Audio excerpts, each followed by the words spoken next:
الحمد لله وكفى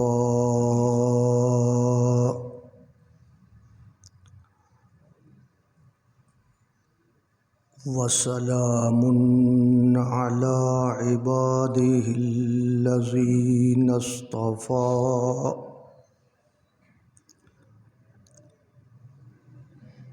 الحمد لله نحمده ونستعينه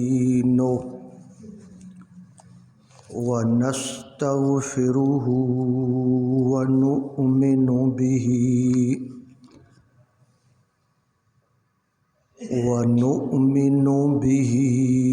ونتوكل عليه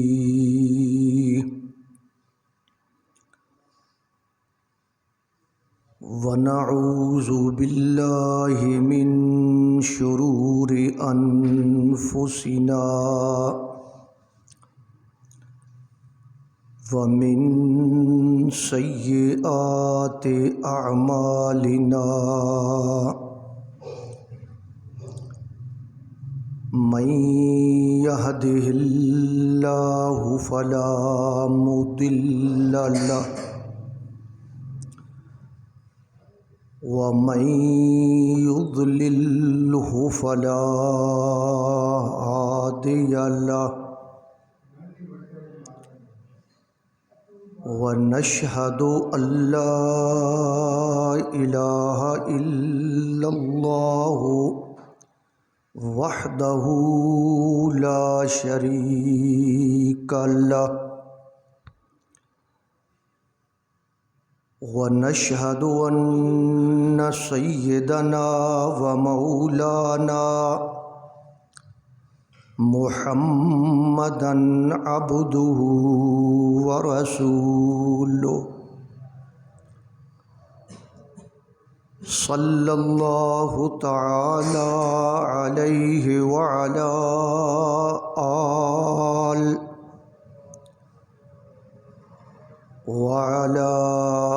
آله وأصحابه وبارك وسلم تسليما كثيرا أما بعد فأعوذ بالله من الشيطان الرجيم بسم الله الرحمن الرحيم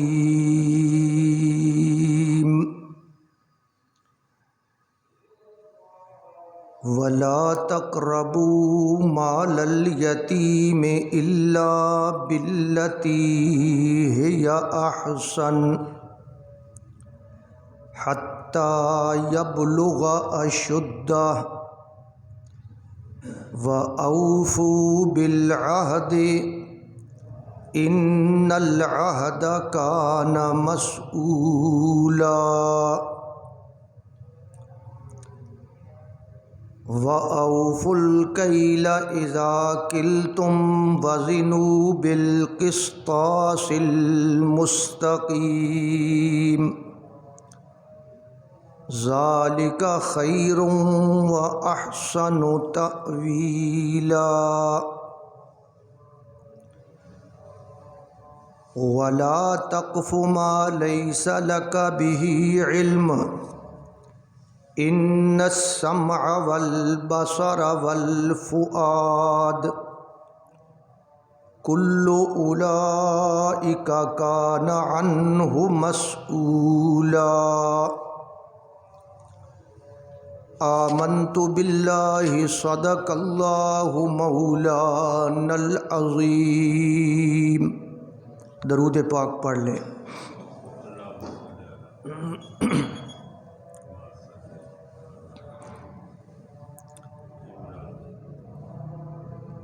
بحمد اللہ بفضل اللہ آپ حضرات کی خدمت عالیہ میں قرآن مجید فرقان حمید کا 15واں پارہ اور سورۃ بنی اسرائیل کا ترجمہ عرض کیا جا رہا ہے۔ پچھلے بیانات میں آپ نے سماعت فرمایا کہ یہاں اس موقع پر اللہ تبارک و تعالی نے ہماری اصلاح کے لیے 15 احکام اکٹھے بیان فرمائے ہیں۔ وَقَضَىٰ رَبُّكَ أَلَّا تَعْبُدُوا إِلَّا إِيَّاهُ وَبِالْوَالِدَيْنِ إِحْسَانًا۔ یہاں سے یہ سلسلہ شروع ہوا اور 10 احکام آپ سماعت فرما چکے ہیں۔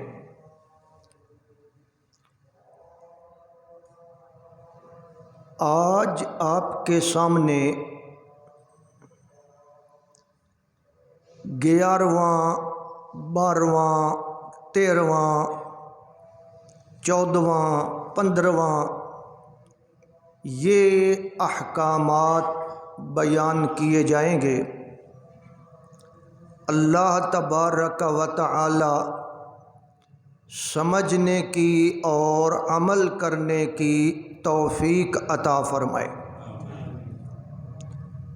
اللہ تبارک و تعالی فرماتے ہیں وَلَا تَقْرَبُوا مَالَ الْيَتِيمِ إِلَّا بِالَّتِي هِيَ أَحْسَنُ حَتَّى يَبْلُغَ أَشُدَّهُ، کہ یتیم کے مال کے قریب نہ جاؤ۔ قریب نہ جانے کا مطلب یہ ہے کہ اسے ناجائز طریقے سے استعمال نہ کرو۔ عرب کے اندر ایک رواج تھا اور یہاں بھی یہ سلسلہ آج بھی موجود ہے کہ اگر کسی بچے کا والد فوت ہو جائے، جنگ میں مارا جائے، کسی بیماری میں مر جائے، کسی اور وجہ سے مر جائے، تو آپ جانتے ہیں اس کی اولاد یتیم ہو جاتی ہے، اور جتنا بھی اس بندے کا مال ہوتا ہے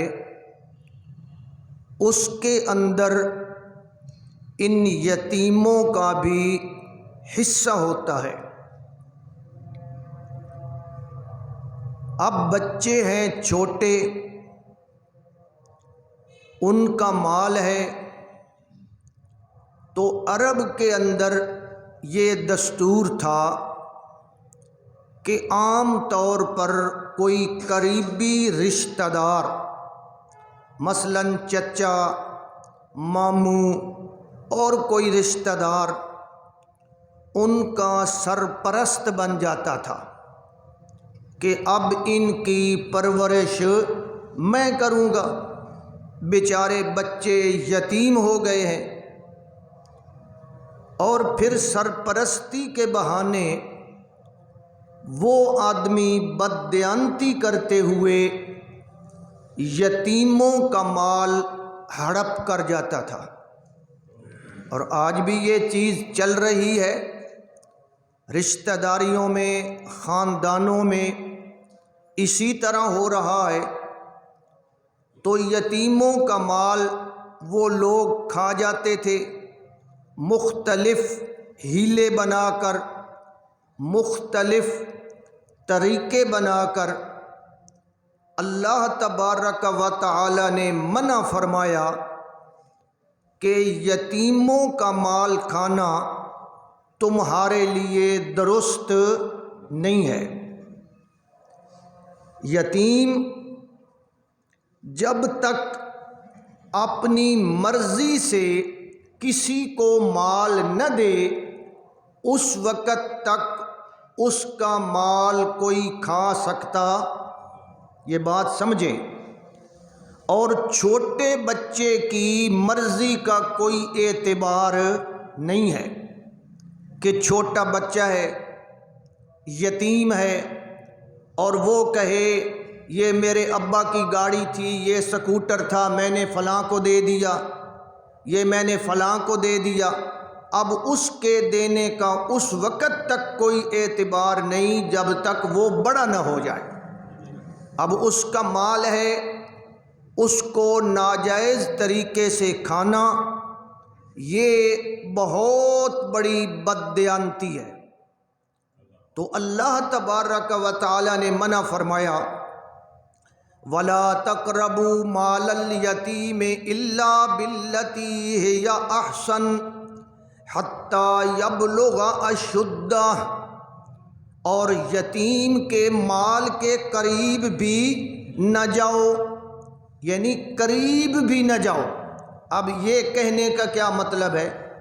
کہنا تو یہ چاہیے تھا نا کہ یتیم کا مال نہ کھاؤ، لیکن اللہ نے یہ انداز اختیار کیا ہے اس کے قریب بھی نہ جاؤ، یعنی انتہائی سخت قسم کا اللہ نے حکم دیا ہے۔ جیسے پیچھے فرمایا نا وَلَا تَقْرَبُوا الزِّنَا، زنا کے قریب نہ جاؤ۔ کہنا تو یہ چاہیے تھا زنا نہ کرو، بس بات ختم۔ نہیں، زنا کے قریب نہ جاؤ مطلب یہ ہے کہ جو راستے زنا کی طرف جاتے ہیں ان راستوں کو بھی اختیار نہ کرو۔ وَلَا تَقْرَبُوا مَالَ الْيَتِيمِ، یتیم کے مال کے قریب نہ جاؤ، یعنی جو ہیلے اور جو طریقے یتیم کا مال کھانے کے تم نے بنا رکھے ہیں وہ طریقے بھی اختیار نہ کرو۔ اِلَّا بِالَّتِي هِيَ أَحْسَنُ، ہاں مگر اچھے طریقے سے۔ اب یتیم ہے، اس کو روٹی وغیرہ، اس کے کپڑے وغیرہ یہ تو اس کو دینے ہیں، تو اب اس کے مال کو جناب ہم نے اس کو اپنے ساتھ روٹی کھلانی ہے۔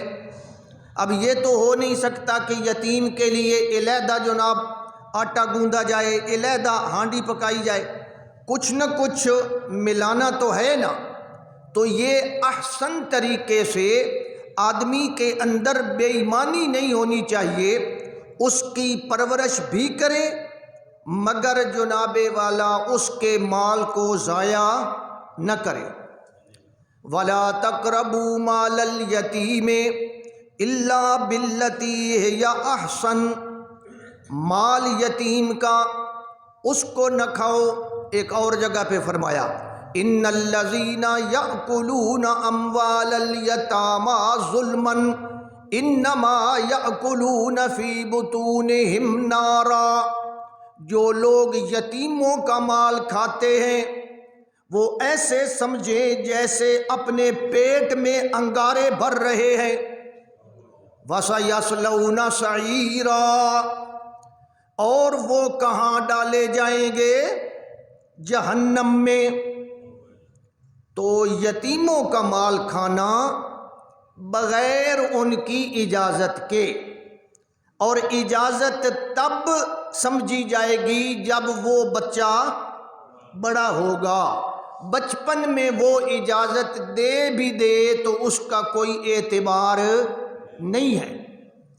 اس لیے ہمارے معاشرے میں یتیموں کے ساتھ یہ جو مظالم ہوتے ہیں اور ان کے مال مختلف طریقوں سے ان کے چچا، ان کے ماموں، ان کے رشتہ دار وہ کھا جاتے ہیں، تو یہ بہت بڑی وعید اللہ نے بیان فرمائی ہے کہ یتیم کا مال کھانے سے گریز کرو۔ ایک لطیفہ مجھے یاد آ گیا کہ کسی عورت کا خاوند مر گیا، لطیفہ بنا ہوا ہے، کسی عورت کا خاوند مر گیا، اب وہ عورت بیٹھی ہے، بین کر رہی ہے، رشتہ دار سارے آئے بیٹھے ہیں، اور وہ بیچاری بین کرتے ہوئے اپنے خاوند کو پکارتی ہے اور کہتی ہے کہ ہائے میرا خاوند مر گیا۔ اب اس کا جناب کارخانہ، اس کی دکان کون چلائے گا؟ وہ تو اپنے خیال میں کہہ رہی ہے نا، اب کون چلائے گا؟ تو ایک آدمی وہاں بیٹھا تھا، وہ کہتا ہے بھرجائی میں جو بیٹھا، پریشانی کیڑی گل دی، میں جو بیٹھا، اب تیری گاڑی کون چلائے گا؟ کار کھڑی ہے گیراج میں، اب کون چلائے گا؟ کہ بھرجائی فکر نہ کر، میں جو بیٹھا، اب تیرے جناب بچوں کے سر پر ہاتھ رکھ کر ان کا باپ کون بنے گا؟ کہ بھرجائی فکر نہ کر، میں انہاں دا پیو بن سا۔ اس نے کہا کہ اب میرے خاوند کا قرضہ کون اتارے گا؟ اب کہنے لگا وہ سارے غم میں ہی کرنے، کوئی تسی بھی بولو۔ مطلب یہ ہے کہ مال کھانے کے لیے تو یہ ہے اور باقی کاموں کے لیے تو یہ لطیفہ بنا ہوا ہے، اسی ڈھنگ سے ہم لوگ مال کھاتے ہیں۔ وَأَوْفُوا بِالْعَهْدِ، اچھا یتیموں کا مال رشتہ دار بھی کھاتے ہیں اور مولوی بھی کھاتا ہے۔ پھر آپ نے کہنا ہے کہ مولویوں کے بارے میں سیدھی بات ہے، مولوی بھی مال یتیموں کا کھاتا ہے۔ جو مولوی وہ کل چلیہ اور یہ سارا مال ان یتیموں کا کل کے نام پہ کھا رہا ہے، چلیے کے نام پہ کھا رہا ہے، کیا وہ یتیموں کا مال نہیں ہے؟ یتیموں نے اجازت دی ہے؟ اگر دی ہے تو ان کا کوئی اعتبار نہیں ہے۔ تو یہ جناب اس طریقے سے یہ بھی یتیموں کا مال ہے، اس لیے یتیموں کا مال کھانا بڑے بڑے خرچے ہوتے ہیں۔ ہمارے علاقے میں تو الحمدللہ اب کچھ کمی آ گئی ہے، باقی علاقوں میں آپ دیکھیں کہ تیسرے دن جناب بڑی دیگیں پکتی ہیں، او جناب، پھر پہلی جمعرات کو دیگیں، پھر 40ویں پہ دیگیں، پھر یہ پھر وہ، اور وہ سب کہاں سے ہوتا ہے جی؟ انہی کے گھر سے۔ تو یہ یتیموں کا مال بغیر اجازت کے کھانا یہ کیا ہے جی؟ حرام ہے۔ اور کھانے والے کے بارے میں اللہ نے فرمایا وَسَيَصْلَوْنَ سَعِيرًا، اور تمہیں جہنم کے اندر ڈالا جائے گا۔ وَأَوْفُوا بِالْعَهْدِ، وَأَوْفُوا بِالْعَهْدِ، 12واں حکم، وَأَوْفُوا بِالْعَهْدِ، وعدہ پورا کرو، معاہدہ پورا کرو۔ کسی کے ساتھ جو معاہدہ کیا جاتا ہے، جو وعدہ کیا جاتا ہے وہ پورا کرو۔ ان العہد کان مسئولا، بے شک وعدے کے بارے میں پوچھا جائے گا۔ تو یہ جو ہم اپنے معاملات میں، اپنے لین دین میں ایک دوسرے کے ساتھ وعدہ کرتے ہیں یا معاہدہ کرتے ہیں، اس کو شریعت کیا کہتی ہے کہ اس کو کیا کرنا چاہیے جی؟ پورا کرنا چاہیے، دھوکہ نہیں دینا چاہیے۔ یا ایھا الذین آمنوا اوفوا بالعقود، کہ اے ایمان والو جو وعدے تم نے یا معاہدے تم نے کر رکھے ہیں ان کو کیا کرو جی؟ یہ ملکوں کے ساتھ معاہدے ہوتے ہیں، کمپنیوں کے ساتھ معاہدے ہوتے ہیں جناب، ہزاروں قسم کے یہ معاہدے ہیں۔ تو یہ تمام معاہدے جب ہم نے کیے ہیں تو ہمیں پورے کرنے۔ نبی پاک صلی اللہ علیہ وسلم نے کفار کے ساتھ بھی معاہدے کیے، یہودیوں کے ساتھ بھی آپ نے معاہدے کیے، لیکن وہ کوئی دینی باتیں نہیں تھیں، وہ سیاسی باتیں تھیں، ملکی لیول کی باتیں تھیں۔ اور جب یہودیوں نے وعدے توڑے تو اللہ کے نبی صلی اللہ علیہ وسلم نے ان کو سزا دی باقاعدہ جناب۔ تو اس لیے وعدہ توڑنا یہ درست نہیں ہے۔ جب یہ میں نے آپ کے ساتھ وعدہ کیا میں نے توڑ دیا، یہ بھی گناہ ہے، اور ایک وعدہ وہ ہے جو میں نے اللہ کے ساتھ کیا اور توڑ دیا۔ اب زیادہ گناہ کس کا ملے گا جی؟ خود سوچ لیں جناب۔ اللہ کے ساتھ وعدہ کیا، او وعدہ الست، وَإِذْ أَخَذَ رَبُّكَ مِن بَنِي آدَمَ مِن ظُهُورِهِمْ ذُرِّيَّتَهُمْ وَأَشْهَدَهُمْ عَلَىٰ أَنفُسِهِمْ أَلَسْتُ بِرَبِّكُمْ۔ ایک وعدہ یہ بھی ہے کہ رب کس کو بناؤ گے، پالن ہار کس کو بناؤ گے، پروردگار کس کو بناؤ گے، حاجتیں پوری کرنے والا کس کو سمجھو گے، الستو بربکم، رب کس کو بناؤ گے؟ تو سب نے کیا کہا تھا کہ یا اللہ تو ہی ہمارا رب ہے، ہم دنیا میں جائیں گے تجھے ہی اپنا رب مانیں گے، کسی اور کو رب، ہاں، لا رب لکم غیری ولا الہ لکم غیری، میرے سوا تمہارا رب کوئی نہیں، میرے سوا تمہارا الہ کوئی نہیں۔ یہ اللہ نے وعدہ لیا اور پھر فرمایا کہ صرف وعدہ نہیں لیا، اس وعدے کو یاد کروانے کے لیے میں نے نبوت کا سلسلہ قائم کیا ہے۔ یہ بھی اللہ کی مہربانی ہے، ورنہ وہ یاد نہ کرواتا، وہ کہتا ٹھیک ہے جی وعدہ نہیں۔ سَأُرْسِلُ إِلَيْكُمْ رُسُلِي، سَأُرْسِلُ إِلَيْكُمْ رُسُلِي، میں تمہاری طرف اپنے نبی بھیجوں گا۔ وہ نبی کیا کریں گے؟ یذکرونکم عہدی ومیثاقی، وہ یہ میرے ساتھ آج کا کیا ہوا وعدہ تمہیں یاد دلائیں گے۔ وہ نبیوں کا سلسلہ شروع ہوا۔ نبیوں کا مین مسئلہ کیا تھا جی؟ اللہ کی ربوبیت اور اللہ کی توحید۔ باقی باتیں بھی ہیں لیکن مرکز جو ہے ان کی دعوت کا وہ کیا ہے جی؟ اللہ کی توحید اور اللہ کو رب ماننا۔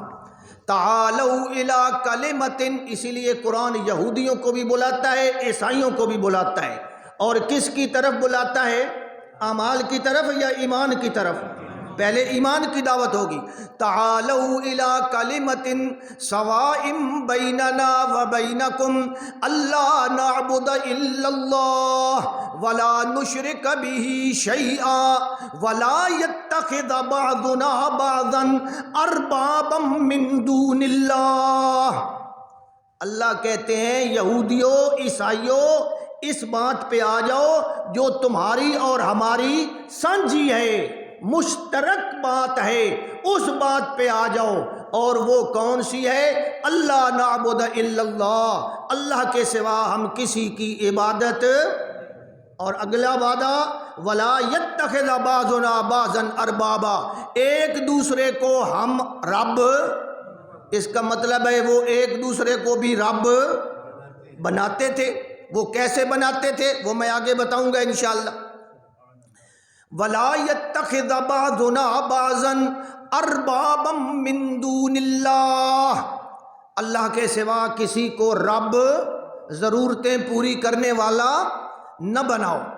تو اللہ تبارک و تعالی نے وہ وعدہ لیا، کون سا وعدہ لیا جی؟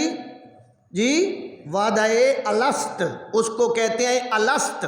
وہ لفظ آیا نا الست بربکم، کیا نہیں ہوں میں تمہارا رب؟ تو اس لیے مولویوں نے نام رکھ دیا وعدہ الست۔ یہ الست والا وعدہ ہے۔ تو وعدہ الست، وہ اپنا شاعر تھا نا، وہ نظم پڑھتا تھا کوکب، ہاں، وہ کہتا تھا کہ کربل دی زمین میں الست دا وعدہ نبھائی وینا، او یہ الست دا لفظ ہے، ہاں، میں الست دا وعدہ نبھائی وینا۔ تو الست کا وعدہ کیا ہے؟ کہ گردن کٹتی ہے تو کٹ جائے لیکن کسی غیر کے سامنے جھکے نہیں، یہ ہے الست والا وعدہ۔ تو یہ وعدہ بھی پورا کرنا ہے جناب والا۔ پھر جناب ہم نے جب کلمہ پڑھا وہاں بھی ہم نے ایک وعدہ کیا، اور یہ وعدہ کس کے ساتھ کیا؟ اللہ کے ساتھ۔ جب تیرا میرا وعدہ پورا کرنا ضروری ہے تو اللہ کے ساتھ کیا ہوا وعدہ پورا کرنا ضروری نہیں ہے؟ لوگوں نے سمجھا ہوا ہے جی بس تیرا میرا وعدہ پورا نہ کرے نا وہ بڑا گناہگار ہے، بڑا غلط آدمی ہے جی، گل کر کے مکر گیا ہے جی، ہاں بڑا بے ایمان ہے جناب، جو خدا دے نال گل کر کے مکر ونجے تے وقت تو وہ سب سے بڑا بے ایمان ہوا نا، خدا کی بات کو وہ نہ مانتا۔ یہ جو اللہ کے ساتھ ہم نے کلمہ پڑھا ہے لا الہ الا اللہ محمد الرسول اللہ، اس میں بھی ہم نے ایک وعدہ کیا ہے، تو یہ وعدہ بھی پورا کرنا چاہیے یا نہیں کرنا چاہیے؟ ایاک نعبد و ایاک نستعین جو پڑھا ہے اس میں بھی ہم نے کیا کیا ہے؟ ایک وعدہ کیا ہے۔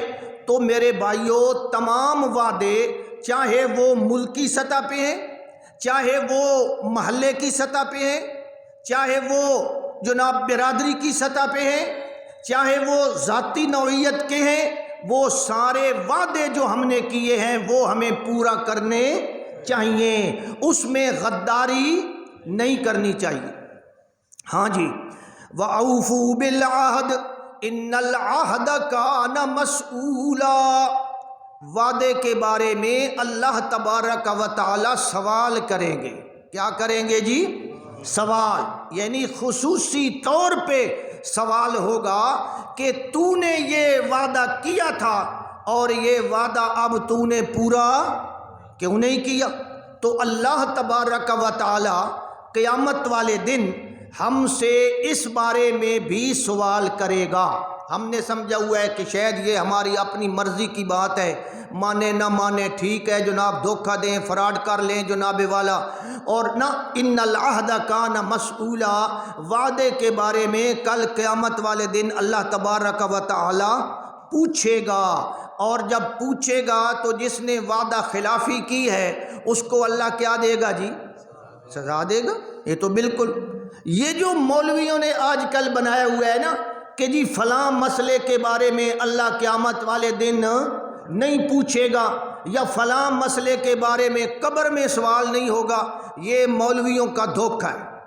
مولوی بھی دھوکہ دیتے ہیں یا نہیں دیتے جی؟ یہی تو میں آپ کو سمجھا رہا ہوں اللہ کے بندو، مولوی بھی دھوکہ دیتے ہیں، اور وہ دھوکہ دیتے ہیں، بڑے بڑے عجیب دھوکے دیتے ہیں، عجیب و غریب دھوکے دیتے ہیں۔ اللہ تبارک و تعالی معاف فرمائے، اس قسم کی باتیں بنائی ہوئی ہیں کہ جناب عام آدمی بیچارے کو دین کی سمجھ ہی نہیں ہے۔ ان العہد کان مسئولا، وعدے کے بارے میں اللہ تبارک و تعالی پوچھے گا۔ اگلی بات، یہ کتنی باتیں ہو گئی جی؟ 12۔ اگلی بات، وَأَوْفُوا الْكَيْلَ إِذَا كِلْتُمْ وَزِنُوا بِالْقِسْطَاسِ الْمُسْتَقِيمِ، یہ اگلی بات ہے لین دین کے معاملے میں، کہ جب تم لین دین کرو، ناپ اور تول کا معاملہ آئے تو پھر تمہیں جب تم بیچتے ہو، کوئی چیز دیتے ہو تو ناپ تول کو پورا کر کے دو، ناپ تول کو پورا کر کے دو۔ اس زمانے میں بھی یہ دیا جاتا تھا دھوکہ، اور آج بھی دھوکہ دیا جاتا ہے جناب، آپ دیکھ لیں جناب، ہر جگہ پہ یہ دھوکہ دیا جا رہا ہے۔ اس لیے شریعت کہتی ہے وَأَوْفُوا الْكَيْلَ، ناپ کو پورا کر کے دو، ماپ کو پورا کر کے دو۔ بعض چیزیں ہیں جو ہم ماپ کر دیتے ہیں، ماپ کر یعنی مین کے، اور بعض چیزیں ہیں جو ہم تول کر دیتے ہیں، بعض چیزیں ہیں ہم گن کر دیتے ہیں۔ تو اللہ نے گننے کا نام کیوں نہیں لیا؟ گننے کا نام اتھے دھوکھا بہت گھٹ چلتا ہے۔ تو انڈے لین 12 تو وہ تو 11 دے انج ہو سکتا ہے؟ وہ تو گنندے پہن سامنے۔ دھوکھا عام طور تے چلتا ہے یا منن تے یا وات تولن تے، آدمی کو پتہ نہیں چلتا، آدمی دھوکے کا شکار ہو جاتا ہے۔ وَأَوْفُوا الْكَيْلَ إِذَا كِلْتُمْ، جب ماپ کر دو کوئی چیز تو پوری پوری ماپو، ٹوپے نال ماپیے، پڑوپی نال ماپیے، کسی اور انداز نال ماپیے، وہ کیا کرو جی؟ پورا پورا دو۔ اور اگر دودھ ہوئے تو وہ گڈوی دے وچ بھی پورا پورا، اگلیاں جناب پیمانے بھی پتہ نہیں جناب اپنے کولو بنائے۔ تو یہ سب بے ایمانی ہے۔ اس کا مواخذہ کب ہوگا جی؟ کل قیامت والے دن نبی پاک صلی اللہ علیہ وسلم نے فرمایا کہ اس طرح دھوکہ دینے سے دنیا کو تو ہم دھوکہ دے سکتے ہیں، قسمیں اٹھانے سے مال تو ہمارا بک جاتا ہے، لیکن برکت ختم ہو جاتی ہے۔ تو اس لیے میرے بھائی ناپ تول میں کمی کرنا یہ درست نہیں ہے۔ حضرت شعیب علیہ السلام کی قوم کا یہی بہت بڑا قصور تھا کہ وہ ناپ تول میں کمی کرتے تھے، باقاعدہ جناب بڑے بڑے فراڈ کرتے تھے۔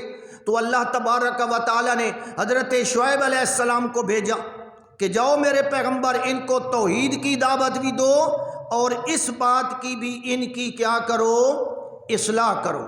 تو غلطی کی اصلاح کرنی چاہیے یا نہیں کرنی چاہیے؟ جی، جو بندہ غلطی کی اصلاح نہیں کرتا وہ خود کیا ہوتا ہے؟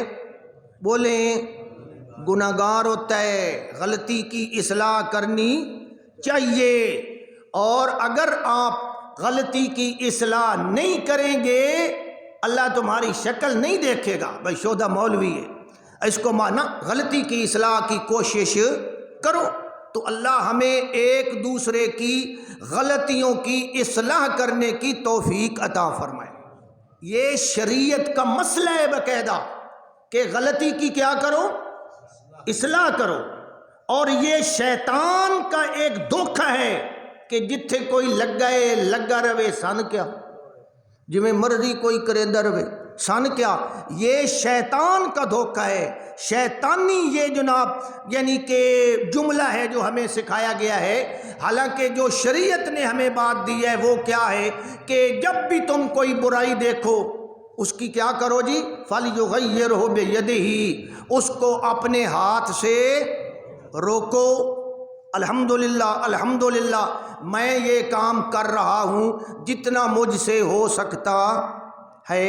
میں عمرے پہ گیا، میں نے عمرے کی نیت بھی کی ہوئی تھی اور اللہ کے راستے میں دعوت و تبلیغ کی نیت بھی کر کے گیا تھا۔ پھر ان انتناک سونا با مولوی صاحب دعوت و تبلیغ دا منکر ہے، ہاں انتناک سو، میں تو نیت کر کے گیا تھا اور وہاں جا کر دعوت کا کام کیا، تبلیغ کی جناب، جو غلطی ہے اس کی اصلاح کی۔ کچھ لوگ نبی پاک صلی اللہ علیہ وسلم کے مکان کے سامنے بیٹھے اور جناب پگڑیاں باندھی ہوئی ہیں مولود پڑھ رہے تھے، میں نے ان کو روکا اور منع کیا کہ یہ بات درست نہیں ہے، یہ بدعت ہے، یہاں سے نکلو، میں نے منع کیا۔ ایک مولوی صاحب مدینہ منورہ میں بیٹھے تھے جناب، روزے کی طرف منہ کر کے ایسے، قبلے کی طرف نہیں، ایسے دعا مانگ رہے تھے، میں نے اس کی کرسی کو سیدھا کیا، میں کہا یہ قبلے کی طرف منہ کر میرا بھائی، یہ اس کا مطلب تو یہ ہے تو حضور سے دعا مانگ رہا ہے۔ ایک آدمی انگوٹھے چوم رہا تھا، میں نے اس کو منع کیا کہ یہ بدعت ہے۔ ایک آدمی جناب طواف کر رہا ہے اور طواف میں کہہ رہا ہے لبیک لبیک یا رسول اللہ، لبیک لبیک یا رسول اللہ، میں نے کہا یہاں اللہ کو پکار، غیر اللہ کو پکارنے کی۔ تو یہ ساری باتیں یہ ہم نے کام کیا کہ نہیں کیا؟ تو میں پھر بھی آخنا مولوی تو منکر ہے جناب۔ میرے بھائی جب تک برائی سے نہ روکا جائے اس وقت تک تمہارا ایمان ہی مکمل نہیں ہو سکتا۔ یہ بڑی اہم بات میں کر رہا ہوں۔ ہاں، جو دل میں بھی اس کو برا نہ سمجھے، فَذَلِكَ أَضْعَفُ الْإِيمَانِ، تو یہ اللہ نے انبیاء کو بھیجا، انہوں نے توحید کی بھی دعوت دی اور اس قوم کے اندر جو برائیاں تھیں ان سے منع بھی۔ حضرت لوط علیہ السلام کی قوم کے اندر برائی تھی، منع کیا۔ حضرت شعیب کی قوم کے اندر یہ برائی تھی، انہوں نے منع کیا۔ تو یہ منع کرنا اب کس کی ذمہ داری ہے جی؟ جی نہ اب کوئی نیا نبی آئے گا جو منع کرے گا، یہ اب علماء کی ذمہ داری ہے۔ اب علماء کی ذمہ داری ہے، جو لوگ واعظ کرتے ہیں یہ ان کی ذمہ داری ہے کہ دوسروں کو نیکی کی طرف بلائیں اور برائی سے منع کریں۔ یہ برائی سے منع کرنا یہ بہت بڑی اہم بات ہے۔ اور قرآن مجید نے فرمایا کہ جناب والا لعن الذین کفروا من بنی اسرائیل، بنی اسرائیل پہ لعنت اسی لیے کی گئی کہ وہ ایک دوسرے کو برائی سے منع۔ تو برائی سے منع کرو گے؟ جی کرنا چاہیے۔ چھوٹی چھوٹی غلطیاں، چھوٹی چھوٹی برائیاں منع کر دیں، ایک دفعہ دو دفعہ سمجھا دیں، اللہ تعالیٰ آپ کو اس کا اجر عطا فرمائے گا۔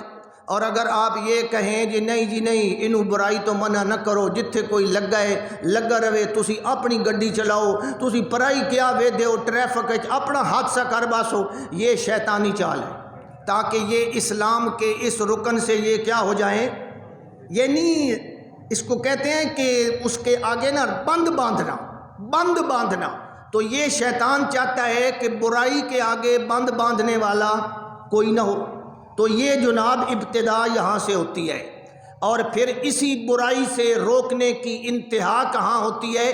جہاد اور قتال پر۔ جو جہاد اور قتال کر رہا ہے وہ بھی دراصل کیا کر رہا ہے؟ نہی انل منکر کر رہا ہے جناب والا۔ اس لیے بات سمجھو، ناراض نہ ہوا کرو۔ ہاں تو اینڈ کہاں ہوا جی؟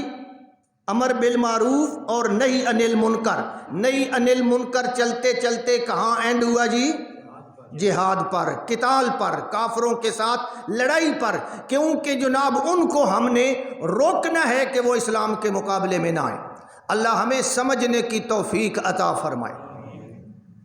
ہاں جی، یہ جو بعض مولویوں نے بنایا ہوا ہے نا کہ رجعنا من الجہاد الاصغر الى الجہاد الاکبر، کہ نبی پاک صلی اللہ علیہ وسلم آئے ایک غزوے سے، لڑائی سے، حضور مدینے پہنچے اور حضور نے فرمایا ہم چھوٹے جہاد سے اب بڑے جہاد کی طرف آ گئے ہیں۔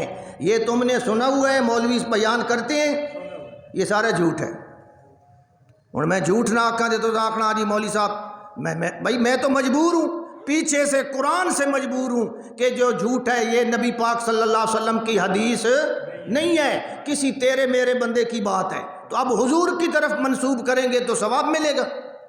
سمجھیں جناب، اللہ عمل کی توفیق عطا فرمائے۔ وَأَوْفُوا الْكَيْلَ إِذَا كِلْتُمْ وَزِنُوا بِالْقِسْطَاسِ الْمُسْتَقِيمِ۔ ناپ تول میں کمی نہ کرو، پورا پورا دو۔ وزنوا، اور تولو، بالقسطاس المستقیم، سیدھے ترازو سے، یعنی جب وزن کرو تو کیا کرو جی؟ سیدھے ترازو سے وزن کرو، یعنی ٹھیک ٹھیک۔ نبی پاک صلی اللہ علیہ وسلم جب تولتے تھے نا کوئی چیز کسی کو دینی ہے اور صحابی کو کہتے تھے تول، تو آپ فرماتے تھے زن ورجے، بھائی اڑدا اڑدا تول، اڑدا اڑدا تول۔ یہ حضور صلی اللہ علیہ وسلم کی عادت تھی۔ تو اللہ تعالی ہمیں سمجھ عطا فرمائے۔ ذالک خیر و احسن تأویلا، یہ تمہارے لیے بہتر ہے، یہ اللہ کے ہاں بھی بہتر ہے اور دنیا کے اعتبار سے بھی بہتر ہے۔ نہ ایک دکاندار پورا تولے بلکہ تھوڑا جہا ود تولے، ادھی دکانداری چنگی چل سی یا ماڑی چل سی؟ اللہ تعالیٰ فرمائندہ ہے میرے ہاں بھی فائدہ تے دنیا دے ہاں بھی تیرا اپنا فائدہ، تے معمولی جہی بات کرنے سے، اور اگر کوئی دھوکہ دے جناب تو اللہ تعالیٰ معافی دے۔ یہ جو دھوکے ہیں نا ان سے اللہ ہمیں بچائے، ہمیں تھوڑا سا ہوشیار ہونا چاہیے۔ ہاں پتہ نہیں ترازو کے نیچے جناب پتہ نہیں کیا چپکائے ہوئے ہیں جناب، اس قسم کے وٹے چپکائے ہوئے ہیں جناب، اور اس کے جناب ترازو کے اندر پتہ نہیں کیا کیا رکھا ہوا ہے جناب، اللہ معافی دے۔ میں نے سنایا تھا آپ کو، میں نے ایک دفعہ جناب سیب لیے 2 کلو، تو اس نے جناب بڑے موٹے موٹے اسا کہ استاد جی اے موٹا چنگے جناب خوبصورت سیب میں ویچ پوائے تلوائے، اس میں شاپرج کالے شاپرج پا کے دے چھوڑے، میں گھر آیا تھے سارے ترکے ہوئے۔ ہوں جناب والا میں آخر یار پائے تو میں آپ تو بات کوئی پتہ نہیں میں ویکھے نو، تو بعد میں مجھے پتہ چلا کہ اس طرح دھوکہ ہوتا ہے۔ تو یہ تمام اس قسم کے دھوکے دینے، گھٹ تولنا، گھٹ ماپنا، دھوکہ دینا، یہ اسلام کے اندر کیا ہے جی؟ منع ہے اور یہ گناہ ہے۔ نبی پاک صلی اللہ علیہ وسلم ایک دفعہ غلہ منڈی میں گئے مدینہ منورہ کی، تو وہاں آپ نے دیکھا کچھ غلہ پڑا ہے، اوپر سے جناب خشک ہے اور اندر سے کیا ہے جی؟ گیلا ہے۔ اب جناب حضور علیہ السلام نے دیکھا، ایسے ہاتھ لگایا تو اندر سے گیلا تھا، اب گیلا تھا تو اس کا وزن کیا ہوگا؟ زیادہ ہو جائے گا نا۔ حضور نے فرمایا یہ اندر سے گیلا ہے بھائی، تو دھوکہ دے رہا ہے۔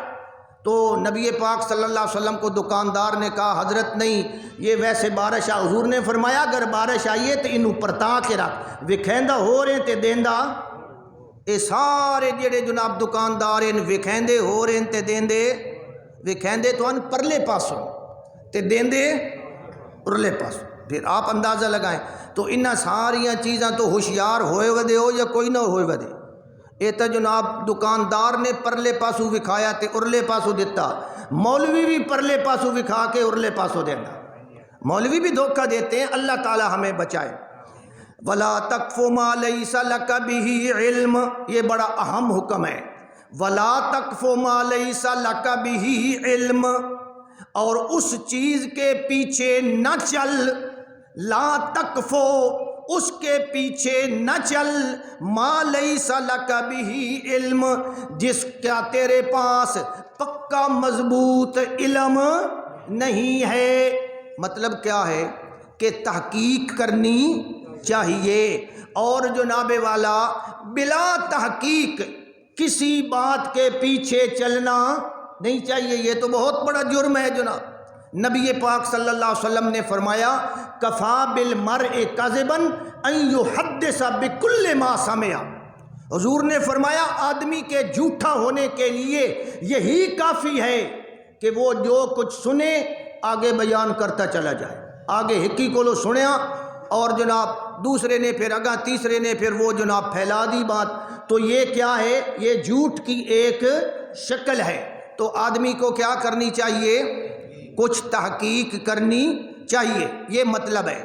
وَلَا تَقْفُ مَا لَيْسَ لَكَ بِهِ عِلْمٌ إِنَّ السَّمْعَ وَالْبَصَرَ وَالْفُؤَادَ كُلُّ أُولَئِكَ كَانَ عَنْهُ مَسْئُولًا، بے شک کانوں سے، آنکھوں سے اور تمہارے دل سے اللہ تبارک و تعالی پوچھے گا، ان سے پوچھ ہوگی، اللہ ان کا مواخذہ کرے گا کہ تم نے یہ غلط بات سنی تھی، تحقیق کیوں نہیں کی تھی؟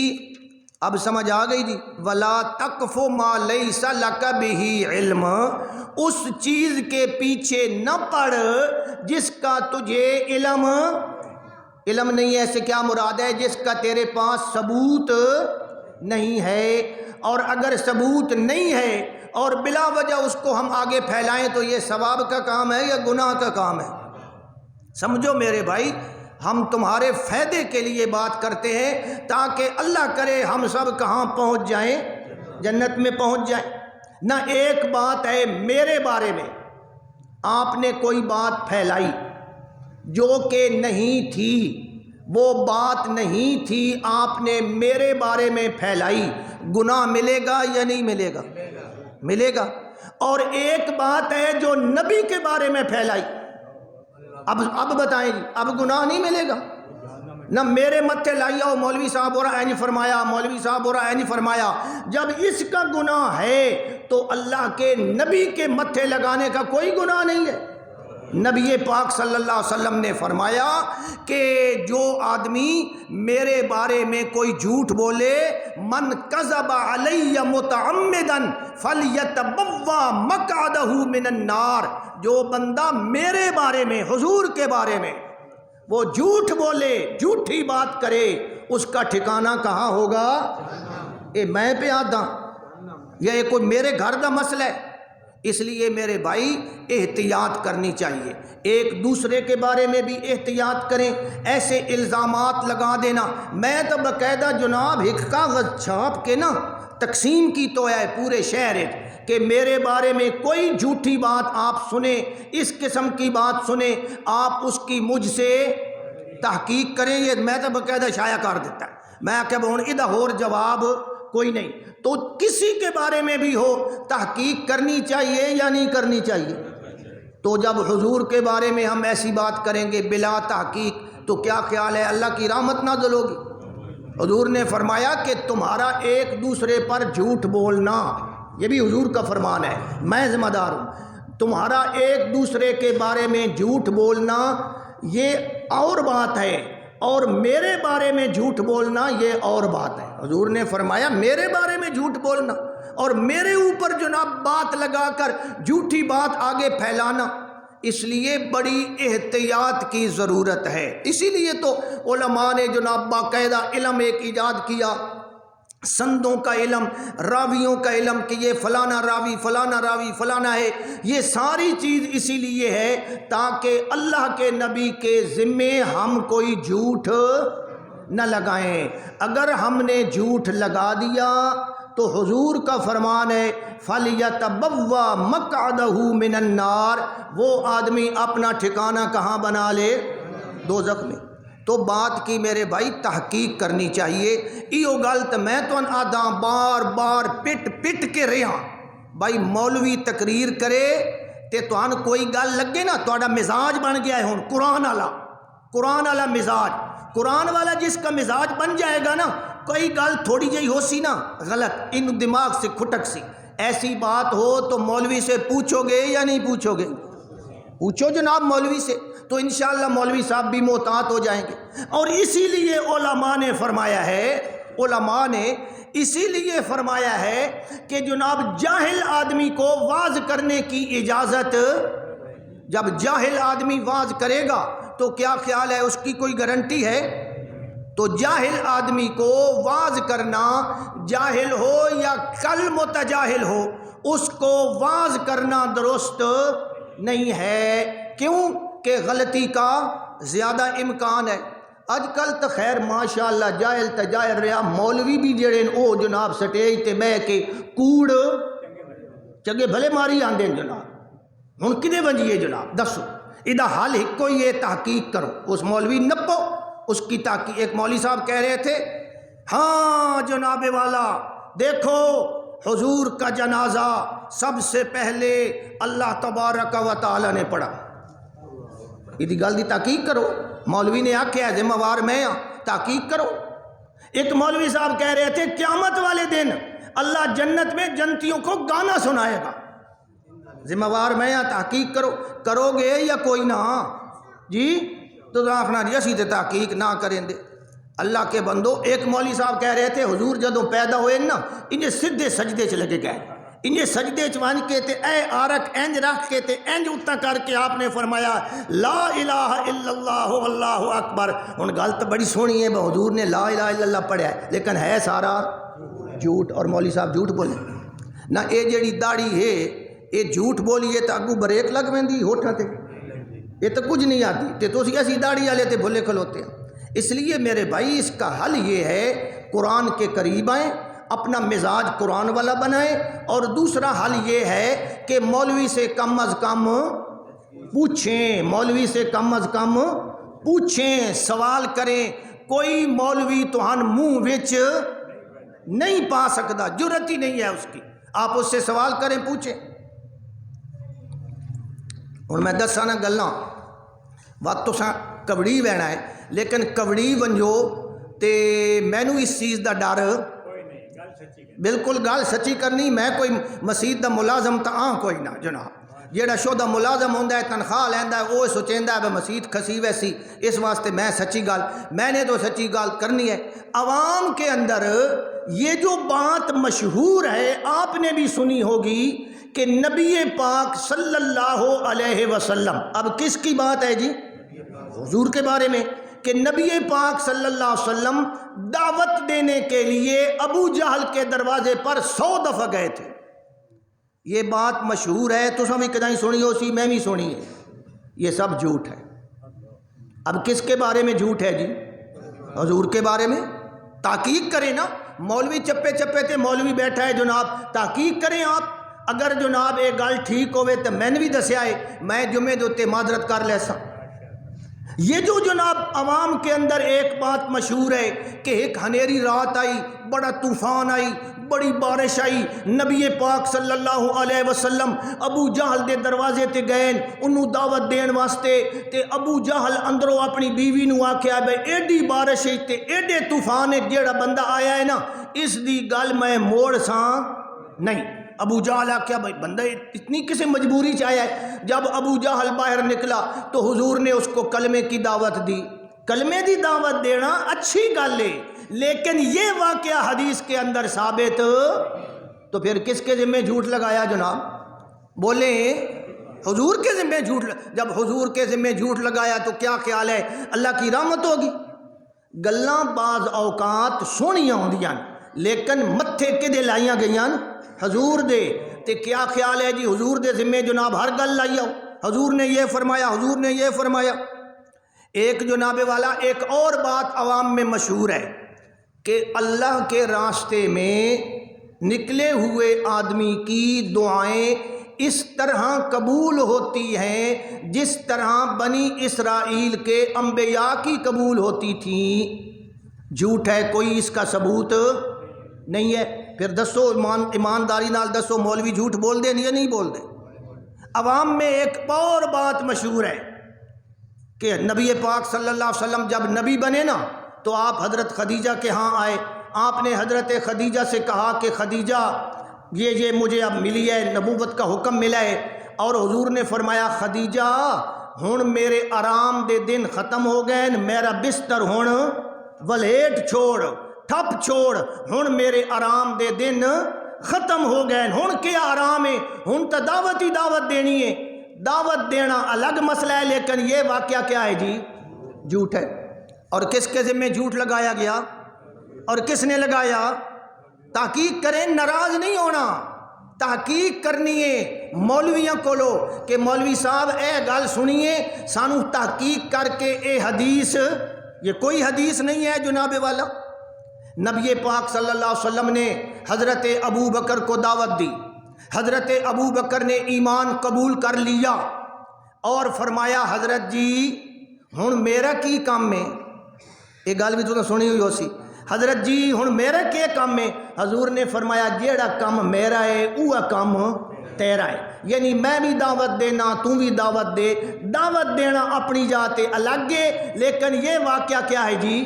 جھوٹ ہے، اور جس نے جھوٹ بولا اس کا ٹھکانہ کہاں ہے جناب؟ جہنم میں۔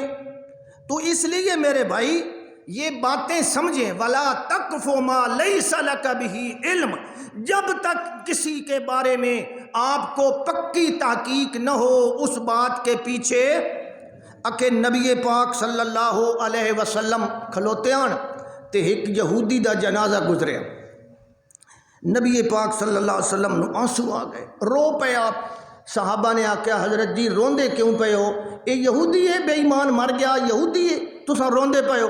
حضور نے فرمایا نہیں میں اس وجہ تو نہ روندا پیا، میں نے بھی پتہ ہے یہودی ہے، لیکن میں روندا اس تو پیا جے میرا ایک امتی کلمے تو بغیر جہنم میں چلا گیا۔ اب یہ کس کے ذمہ لگائی ہے اور ہے کیا جناب؟ جھوٹ ہے جناب۔ اور جب اس کا ٹھکانہ کہاں بنے گا؟ میرے بھائی اسی یہ آدیاں اسی تہاڈی اصلاح کر دیاں کہ جھوٹ بول بول کے اپنا ٹھکانہ جہنم وچ نہ بڑھاؤ۔ جھوٹ بولنے سے ریٹنگ بڑھ جائے گی، ریٹنگ جان دیو، اے سوشل میڈیا والے کول پوچھو، ویوز بڑھ جائیں گے، جمعے میں، تقریر میں، بیان میں بندے تو بڑھ جائیں گے لیکن کل قیامت والے دن جہنم کی سزا بھگتنا ہوگی۔ اللہ سب کو جہنم سے بچائے۔ یہ ایک ہے کہ میرے ذمے جھوٹ لگانا، اور جناب ایک ہے کہ کس کے ذمے؟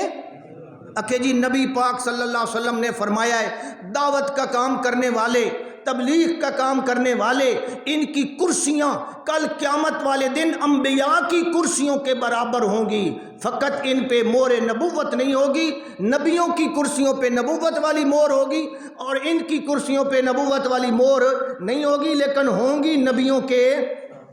اب یہ بھی بیان عوام بیان کرتے ہیں، میں کسی کا نام نہیں لے رہا، عوام بیان کرتے ہیں، یہ بھی کیا ہے جناب؟ اور کس کے بارے میں؟ میرے بھائی تیرے میرے بارے میں جھوٹ بولنا اور ہے اور اللہ کے نبی کے بارے میں جھوٹ بولنا اور ہے۔ جو بندہ اللہ کے نبی کے بارے میں جھوٹ بولے گا اب اس کا ٹھکانہ حضور نے فرمایا جناب، تو دیکھ لیں، تحقیق کر لیں۔ اس لیے یہ حل کیے ہوئے تسی اے میرے کو سنیاں نہ گلاں بالکل میرے تے اعتبار نہیں کرنا، بالکل نہیں کرنا۔ قرآن میرے اگے، داڑھی میری چٹی ہے، ٹوپی میری مکے والی ہے، رومال میرے مدینے والا، میرے تے اعتبار نہیں کرنا۔ میں آدھا پیا تحقیق کرو، مولویوں سے تحقیق کرو، مولوی جناب ہزارہ مولوی خوشاب وچ بیٹھے، تحقیق کرو کہ مولوی نے یہ بات بیان کی ہے، اگر یہ ثابت ہو ونجن میں نے بھی دسیا ہے۔ گل سمجھ آئی کہ کوئی نہ آئی؟ ولا تقف ما لیس لک بہ علم، جس بات کا تمہیں یقین نہیں ہے، جس بات کی تمہارے پاس ثبوت نہیں ہے، اس بات کے پیچھے مت چلو۔ کیوں؟ ان السمع والبصر والفؤاد کل اولئک کان عنہ مسئولا، کانوں سے بھی سوال ہوگا، آنکھوں سے بھی سوال ہوگا، اور دل سے بھی سوال ہوگا۔ تو جناب والا تحقیق کرنی چاہیے۔ سمجھ آ گئی؟ اللہ ہمیں عمل کی توفیق عطا فرمائے۔ وآخر دعوانا ان الحمد للہ رب العالمین۔